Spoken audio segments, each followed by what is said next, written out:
Hola, mi nombre es Aurora Georgina Bustos Arellano. Voy a aprovechar este espacio para contestar algunas de las preguntas que surgieron durante las dos sesiones de charla con alumnos a nivel bachillerato del Instituto Churchill de la Ciudad de México en esta semana sobre derechos sexuales y reproductivos y sobre temas de sexualidad y seguridad en ambientes escolares.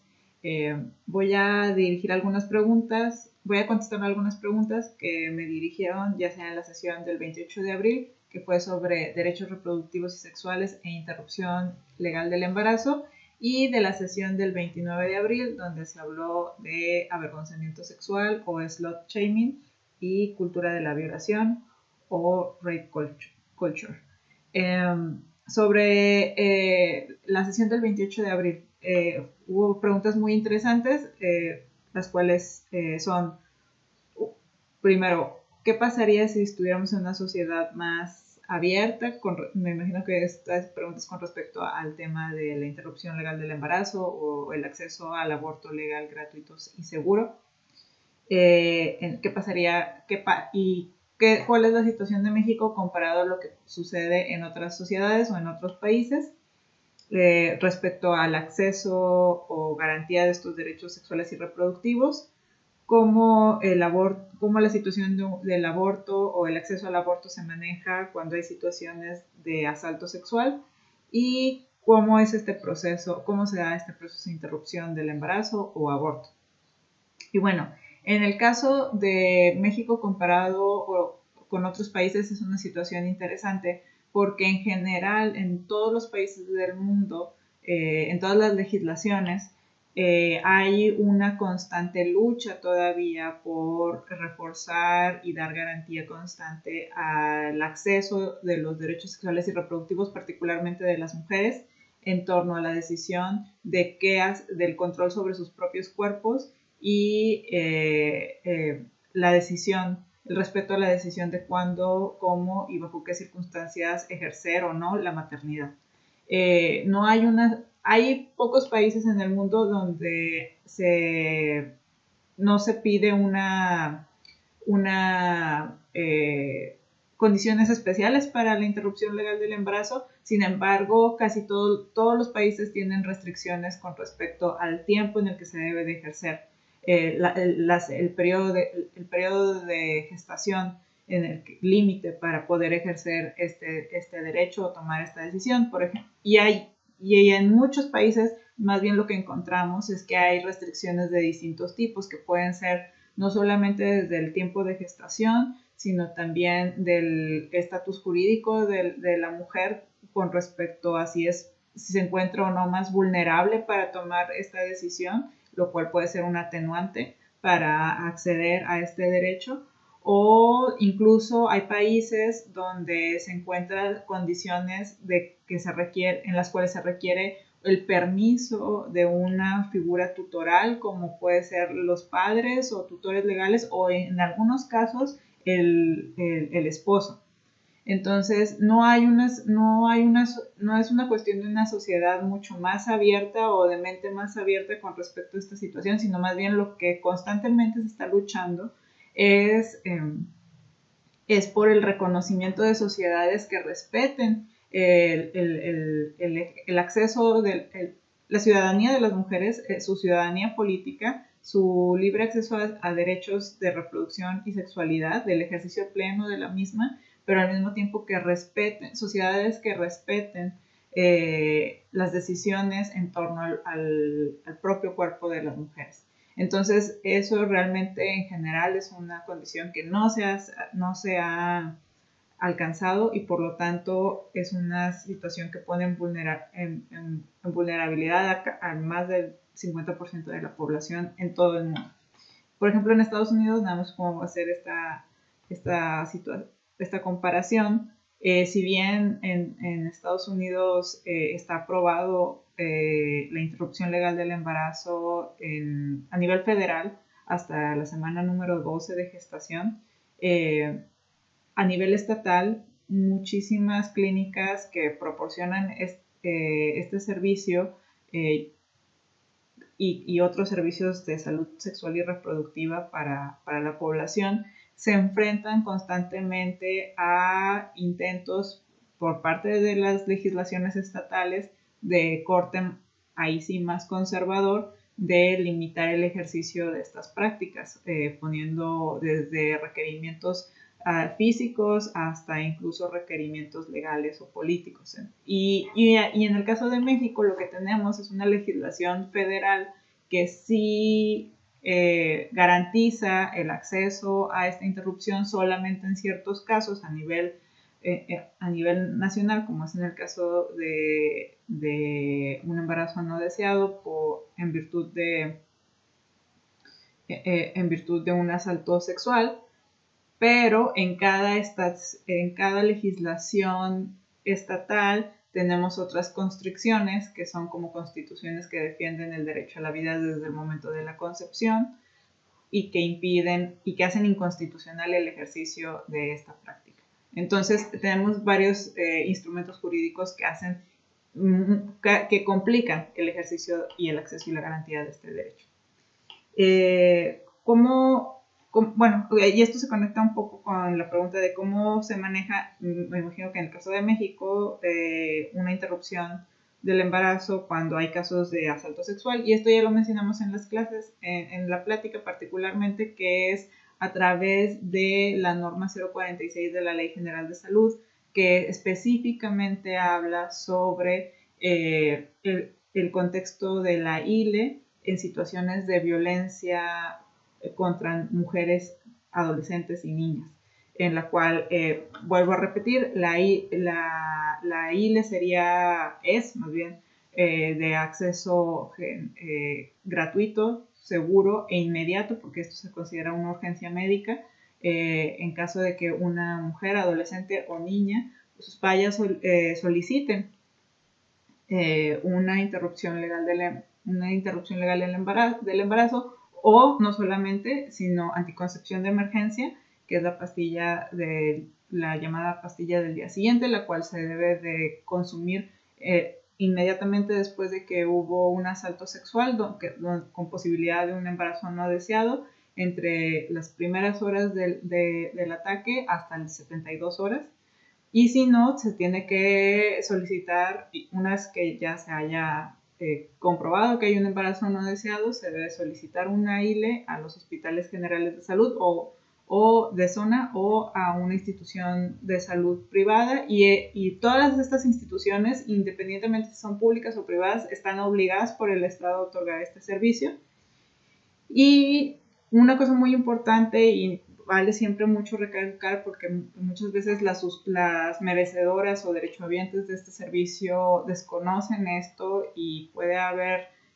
mala información o mala intención por parte de los prestadores de servicio para desviar, para evitar que se solicite este servicio, es que no es necesario ir previamente al Ministerio Público a denunciar, y una vez que el juez emita la denuncia por asalto o denuncia, no se debe hacer todo, no es necesario hacer todo es más, no es requisito hacer todo una denuncia penal por violencia sexual para poder tener acceso a la ILE. Esta es una de las ventajas de esa legislación, de esa norma 046, que debe de ser inmediato la prestación de este servicio sin la intervención de un juez que emita una autorización previa. En el caso de menores de edad, de menores de 18 años, pero mayores de 12 años, se les otorga esta autonomía jurídica para que vayan y soliciten de voz propia este procedimiento. Y si desafortunadamente nos encontramos en una situación de quien la merecedora de este servicio es una menor de 12 años, entonces sí se necesita la compañía y el consentimiento y el apoyo jurídico de los padres, el padre, la madre o el tutor legal del infante. Pero si es mayor de 12 años y menor de 18 años, no es necesario que se cuente con un permiso parental o una autorización de algún tutor. Y pues, con respecto a cómo se lleva en general un procedimiento de interrupción legal del embarazo o de un aborto, bueno, voy a asumir aquí que la pregunta es en un contexto de no clandestinidad, sino en una clínica de salud, en una clínica. Si es así, se puede llevar a cabo por dos métodos, que es por un método químico, que es a través de la ingesta de medicamentos,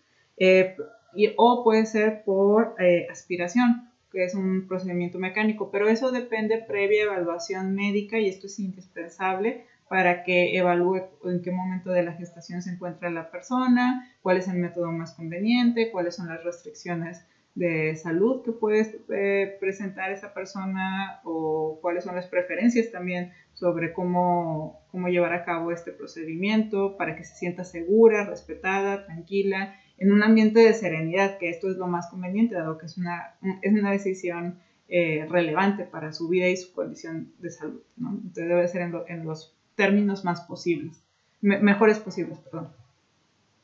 Y lo mismo sucede esto sucede tanto en una clínica privada como en un hospital general de zona del sistema de salud público. Se debe realizar una consulta previa con suficiente tiempo, respetuosa, con sensibilidad cultural, con sensibilidad de género, con respeto a la integridad y a la personalidad de quien solicita el servicio y que debe ser explicado en los términos más claros posibles. Y una vez que se haya hecho esta consulta, entonces, por ejemplo, en el caso de una ILE solicitada por la norma 046 y en un hospital público, lo único que se va a solicitar es una carta, un documento escrita de mano propia de la persona que lo solicita, ya sea una niña, adolescente o mujer, donde se exponga la razón por la que lo solicita de voz propia, pero no se va a poner en duda en ningún momento, o no se debe poner en duda en ningún momento la validez de esas razones para solicitarlo. Y de esta manera, esta niña, adolescente o mujer está otorgando su consentimiento y expresando su consentimiento para solicitar este procedimiento. Y bueno, ahora con respecto a las preguntas sobre cultura de la violación y avergonzamiento sexual, una de las primeras preguntas es ¿por qué? Y esto lo mencionamos muy brevemente en las charlas, ¿por qué el derecho al placer es tan importante? Y a muchas veces cuando hablamos de educación sexual integral o de educación sexual o en ámbitos escolares, una de las cosas que menos hablamos es del placer y solamente nos enfrentamos, por ejemplo, al tema de la prevención o del cuidado de la salud sexual y reproductiva frente a enfermedades de transmisión sexual o embarazos no deseados. Pero el placer es muy importante porque el hablar de la categoría del placer en la educación sexual es fundamental porque es un principio que nos permite hablar,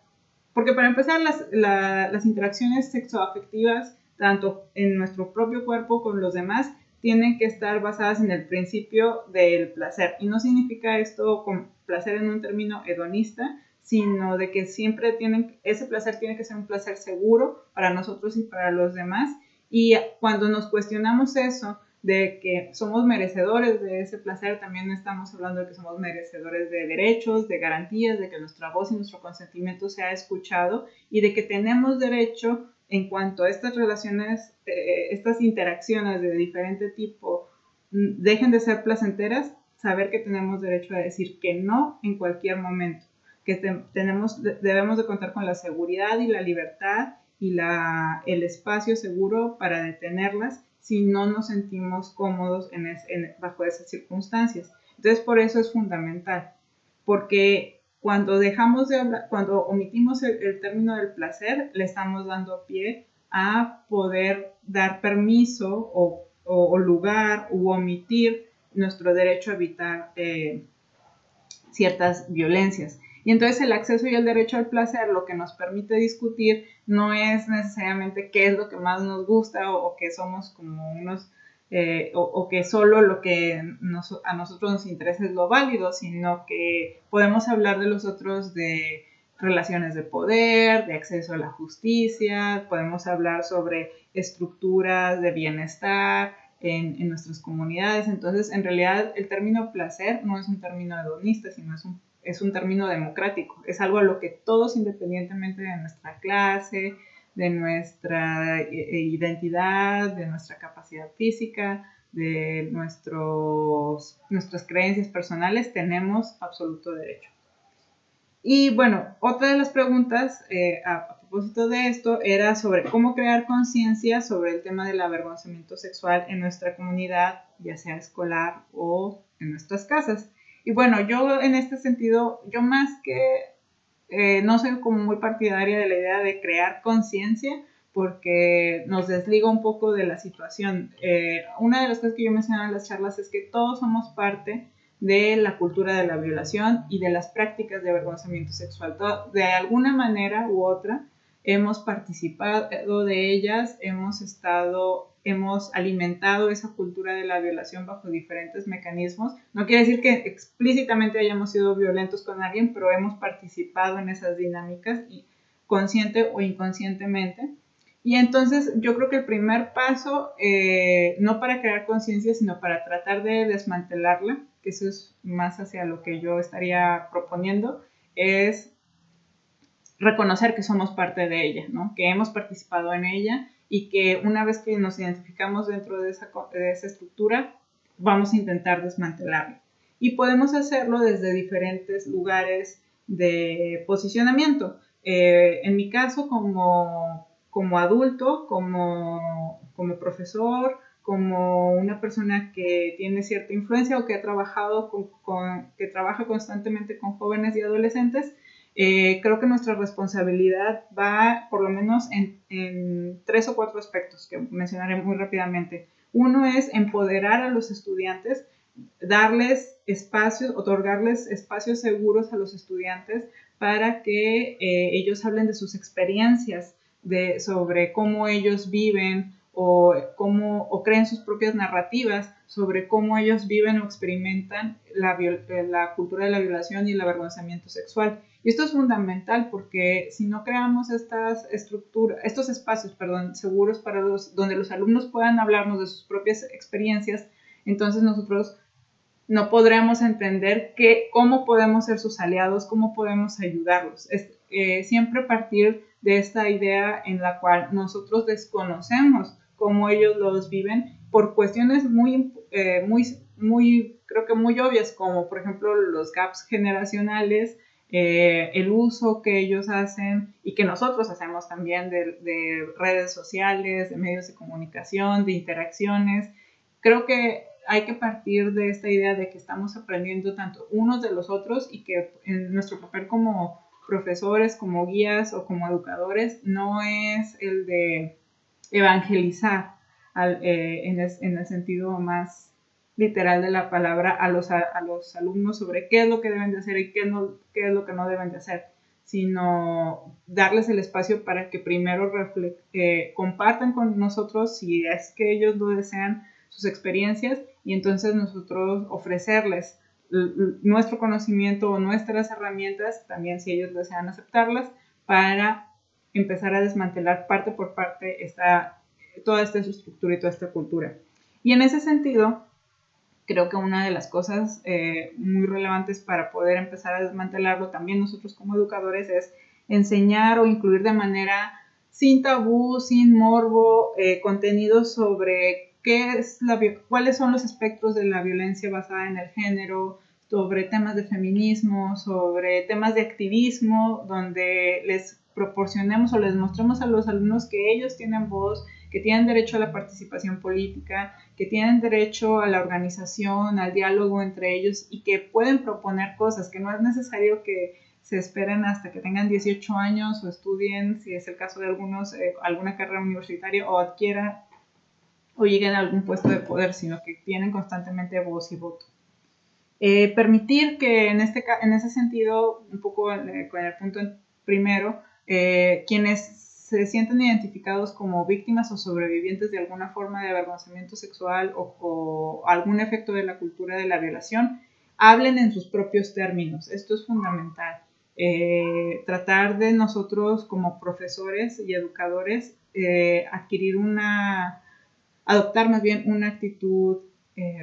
empática, una actitud de escucha, donde nosotros podamos ser receptáculo de sus palabras y de sus experiencias y tratar de entenderlo en sus propios términos. Y en caso de nosotros tener duda porque no entendemos algo o porque claramente no vamos a entenderlo todo, preguntar. Porque yo creo que cuando hacemos de manera genuina ese movimiento, los alumnos, los jóvenes en general, se abren y nos pueden enseñar muchísimas cosas.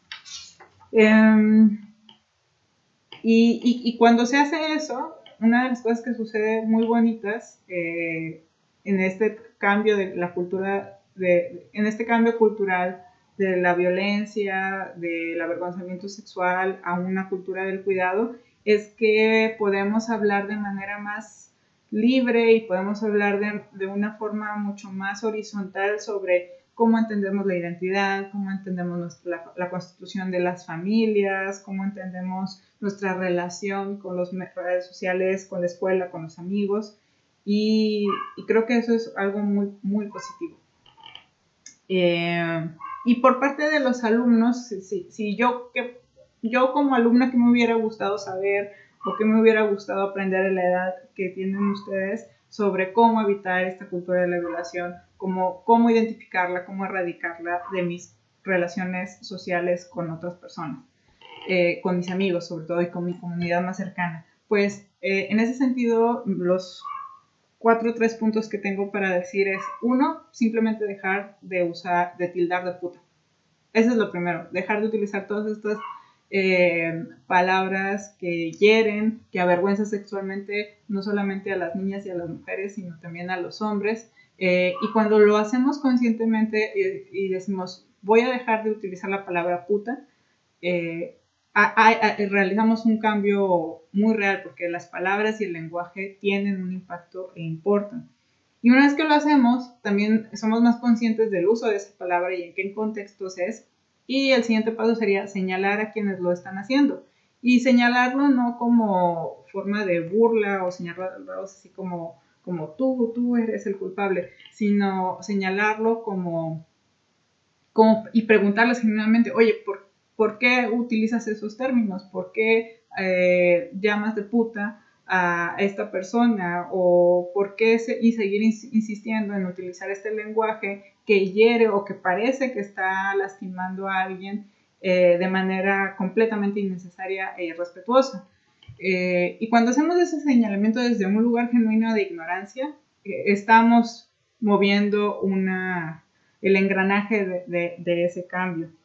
También sirve mucho apoyar, acompañar, brindar un apoyo genuino a quienes se han sentido objeto de este avergonzamiento sexual, reflexionar también cuando vemos en los medios de comunicación, cuando vemos en las redes sociales, cuando nos llega un chiste en nuestro grupo de WhatsApp, realmente el uso que los medios de comunicación le dan al avergonzamiento sexual vale la pena que se muestre de esta forma, entre comillas, gracioso, genera realmente eso risa, genera realmente eso entretenimiento, eso es lo que yo quiero consumir, y si no es así, cuestionarlo, porque de nada cuenta, los jóvenes, todos tenemos el derecho a la participación y el cuestionamiento de lo que se nos ofrece en los medios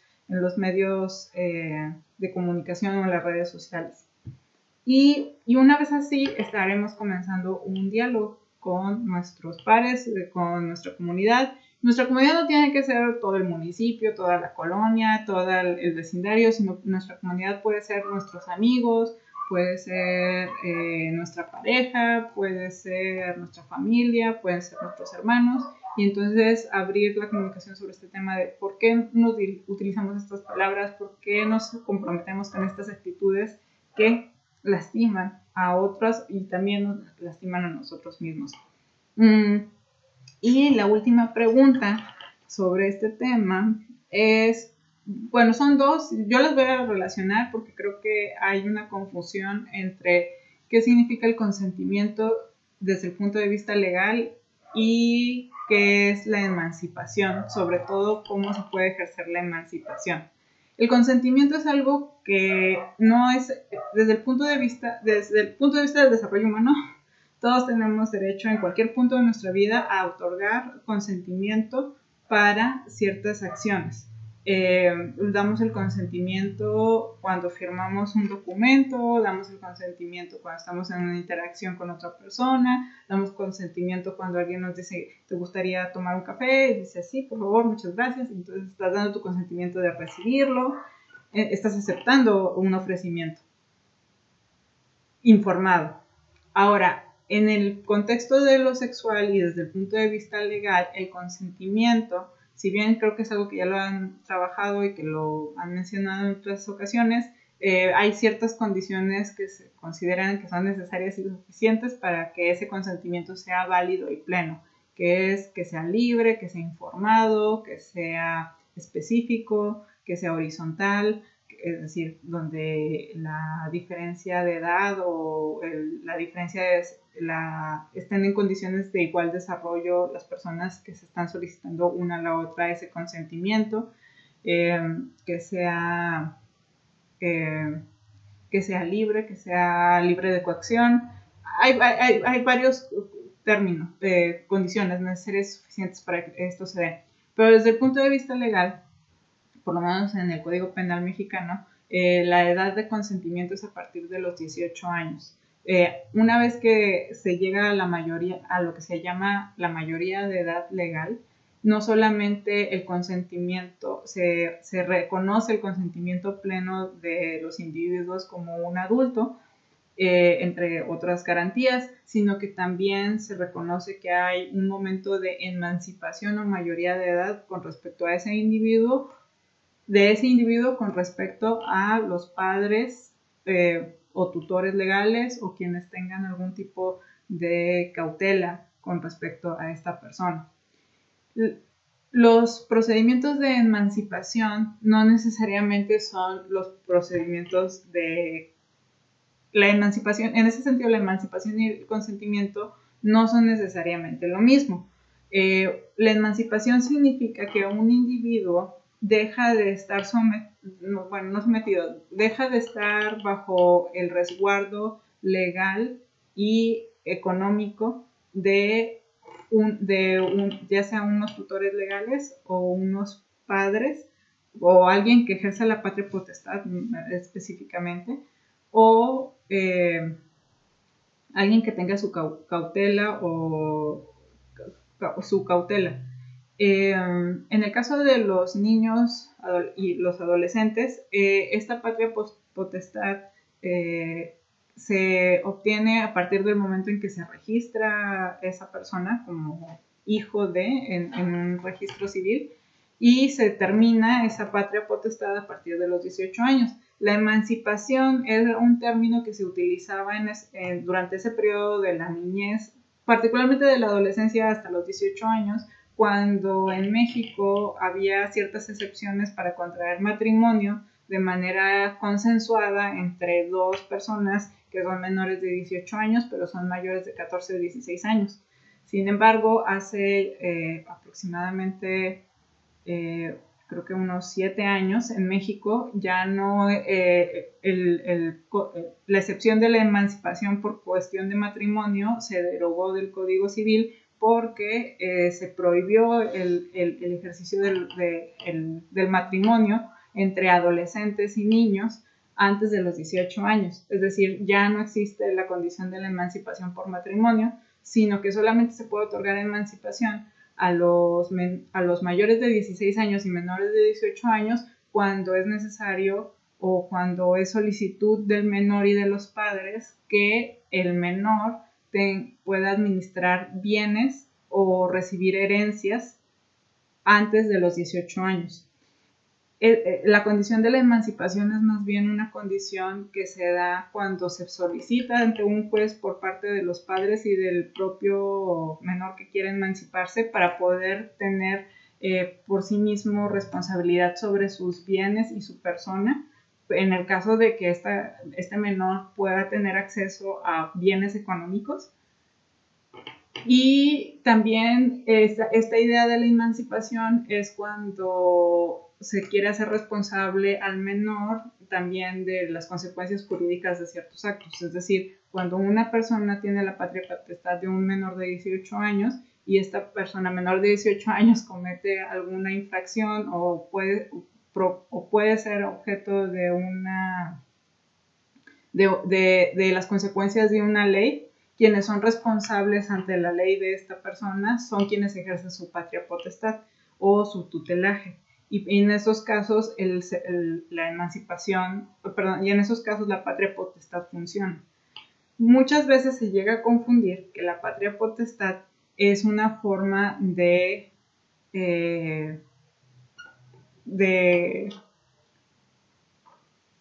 obligación o voy a decirlo, como si fuera un contrato de propiedad. Como la patria potestad no significa, bueno, en el término legal solía significar que había una relación de propiedad por parte de los hijos y de los hijos y de los esclavos con respecto a un pater de familia, un padre de familia. Pero actualmente la patria potestad en términos legales no significa que los hijos sean propiedad de los padres y por lo tanto estos tienen absoluta voz y palabra para decidir quiénes son, cómo viven o bajo qué términos deben de desarrollar su personalidad y su seguridad y su bienestar. De hecho, está muy bien especificado en la Ley General de los Derechos de los Niños, Niñas y Adolescentes en el país, que es de observancia nacional, que la patria potestad significa el ejercicio el ejercicio de responsabilidad de un adulto con respecto a niños, niñas y adolescentes hasta los 18 años, por lo menos,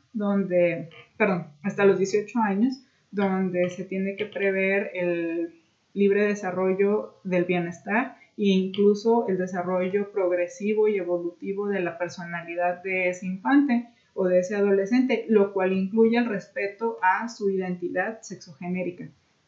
Y esto lo menciono porque la pregunta es si en el caso de infancias trans o infancias que están luchando por el reconocimiento de su identidad sexogenérica, el Estado está tratando en estos casos particulares la obligación del Estado es reconocer la identidad sexogenérica no solamente de las personas adultas, sino también de los niños y de los adolescentes. Y en ese caso, cuando se percibe que hay violencia por parte de quienes ejercen la patria potestad sobre los infantes, siempre es obligación del Estado y de los agentes del Estado de considerar la opinión de esos infantes en virtud de su desarrollo sociocognitivo y psicológico. Entonces, en estas condiciones lo que siempre se debe de preservar es el interés superior del infante y que el hecho de ejercer la patria potestad sobre un menor no implica cierta como obligatoriedad por parte del menor a la palabra de un adulto. Por el contrario, la patria potestad significa la observancia del Estado sobre el pleno cuidado del adulto del desarrollo psicosocial, sexoafectivo y del bienestar social del infante en todo momento. Ese es el propósito. Entonces, emancipación, consentimiento y patria potestad son términos que en algunos momentos pueden estar interconectados, pero no implican que haya sometimiento, por ejemplo, del menor a la palabra de un adulto en ese sentido.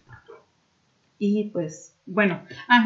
una cosa que quería mencionar justamente sobre el tema del consentimiento, que si bien el Estado reconoce que la edad de consentimiento sexual por parte de los